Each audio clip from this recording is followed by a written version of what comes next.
আসসালামু আলাইকুম। যে পরিবেশে এসে সালাম দিচ্ছি, আমাকে যদি বলা হতো আজ থেকে 1 বছর আগে সোহরাওয়ার্দী উদ্যানে কোনো প্রোগ্রাম হবে, সেই জায়গায় প্রাণ খুলে সালাম দিতে পারবো, এই ব্যাপারটা ছিল অবিশ্বাস্য রকমের ঘটনা। কারণ শুধুমাত্র সালাম দেওয়াটাকে কেন্দ্র করে কত মানুষকে নিপীড়ন চালিয়েছে ডাইনি শেখ হাসিনা, তার কোনো হিসাব নাই। আমরা অনেক ক্ষেত্রে শুনি যে ইতিহাসে আইয়ামে জাহেলিয়াত ছিল। আমি বলি শেখ হাসিনার রেজিমটাকে আমি সবসময় বলি আওয়ামী জাহেলিয়াত। এবং এই আওয়ামী জাহেলিয়াতে এমন কোনো মানুষ নাই যারা তার দ্বারা গুম, খুন এবং সর্ব ধরনের মানবাধিকার লঙ্ঘনের শিকার হয় নাই। আজকে মায়ের ডাকের প্রোগ্রাম যখন উন্মুক্ত পরিবেশে হচ্ছে, গত বছরও যদি এইটাই উন্মুক্ত পরিবেশে করার চেষ্টা করা হতো, আমি নিশ্চিত এই জায়গায় দাড়ি টুপিওয়ালা মানুষ যতজন আছেন তাদের অর্ধেককে ধরে নিয়ে যাওয়ার জন্য হাসিনার এজেন্সির লোকগুলো এই জায়গায় বসে থাকতো। বাংলাদেশে মুক্ত পরিবেশ এসেছে কিনা সেটা বোঝার আগে আক্ষেপের জায়গাটা হলো, অনেকগুলো বাচ্চা আছে যাদেরকে আমি বেশ কয়েক বছর ধরে চিনি, অনেকগুলো আহত মানুষ আছেন যারা আজকে বসে আছেন। এই মানুষগুলোর কান্না কি আমরা মুছে দিতে পারছি কিনা? এই কান্না যতদিন না মুছে দেওয়া হবে, আমার কাছে মনে হয় ততদিন পর্যন্ত মুক্ত বাংলাদেশের দাবি করাটা আমাদের কাছে হবে খুবই অনৈতিক একটা কাজ। আরেকটা জিনিস বলে রাখাটা দরকার, অনেকে অনেক আক্ষেপ করেন যে এত মানুষ মেরে ফেলার পরেও শেখ হাসিনার ভেতরে এবং তার দলের লোকদের ভেতরে কোনো রিমোর্স বোধ নাই কেন? আমি বলি ওদের দলের ভেতরে রিমোর্স বোধ থাকা উচিত না। তার কারণ ফ্যাসিবাদ আওয়ামী লীগের ডিএনএ এর ভেতরে আছে।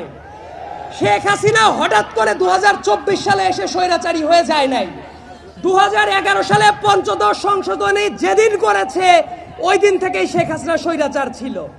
এমনকি শেখ হাসিনা নতুন করে বাংলাদেশে কোনো কিছু করে নাই। এই দেশের তরুণ প্রজন্মকে একটা জিনিস ভুলিয়ে দেওয়া হয়, 72 থেকে শুরু করে 1975 সালের ইতিহাস। এবং খুবই স্পষ্ট ভাষায় বলতে গেলে এই বাংলাদেশের প্রথম স্বৈরাচার ছিল শেখ মুজিব। এই কথাটা বলতে অনেকে দ্বিধান্বিত হয়ে পড়ে এখনো। ভোট চুরি বাংলাদেশের শেখ হাসিনা প্রথম করে নাই। 1973 সালের 7 মার্চের ইলেকশনে ভোট চুরি হয়।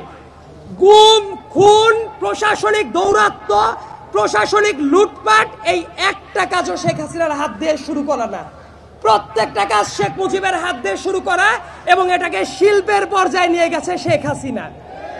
এই যে এত চেতনার কথা বলে, মুক্তিযুদ্ধের চেতনা, অমক চেতনা, তমক চেতনা, মুক্তিযোদ্ধাদের পরে কি শেখ হাসিনা সিম্প্যাথি দেখিয়েছে কখনো? কখনো দেখায় নাই। তার কারণ আপনাদের মনে থাকার কথা, এই ঢাকার মেয়র ছিল সাদেক হোসেন খোকা সাহেব, একজন গেরিলা যোদ্ধা যার রক্তের ওপর দিয়ে বাংলাদেশ স্বাধীন হয়েছে। সেই সাদেক হোসেন খোকাকে স্বাধীন বাংলাদেশে এসে মরার সুযোগ দেয় নাই ওই স্বৈরাচারী শেখ হাসিনা।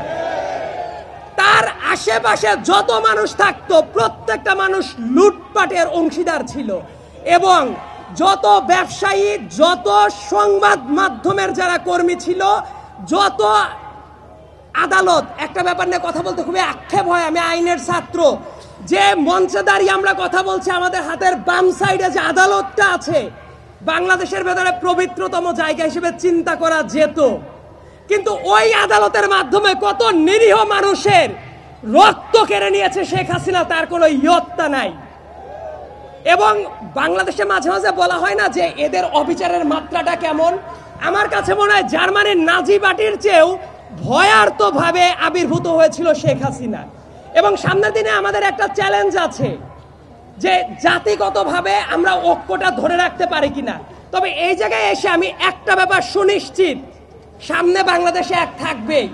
এই জায়গায় দাড়ি টুপিওয়ালা মানুষ আছেন, শার্ট প্যান্ট পরা মানুষ আছেন, নারী পুরুষ সবাই আছে, বাংলাদেশের পতাকাটাও আছে। এই ঐক্যটা ধরে রাখা দরকার। সবাই থাকবে এই বাংলাদেশে, সবাই রাজনীতি করতে পারবে। শুধুমাত্র শেখ হাসিনা এবং তার সাঙ্গপাঙ্গরা এই বাংলাদেশে আর পুনর্বাসিত হতে পারবে না। এই ব্যাপারটা নিশ্চিত করা আমাদের অত্যন্ত জরুরি এবং এই ব্যাপারটা নিশ্চিত করা আমাদের সবার পবিত্র আমানত। এই বলে আমি আবার সংক্ষিপ্ত বক্তব্য শেষ করছি। বছর শেষের খুশি নগদে হবে বেশি। নগদ পেমেন্টে নির্দিষ্ট ক্যাটাগরির কেনাকাটায় 300 টাকা পর্যন্ত ক্যাশব্যাক।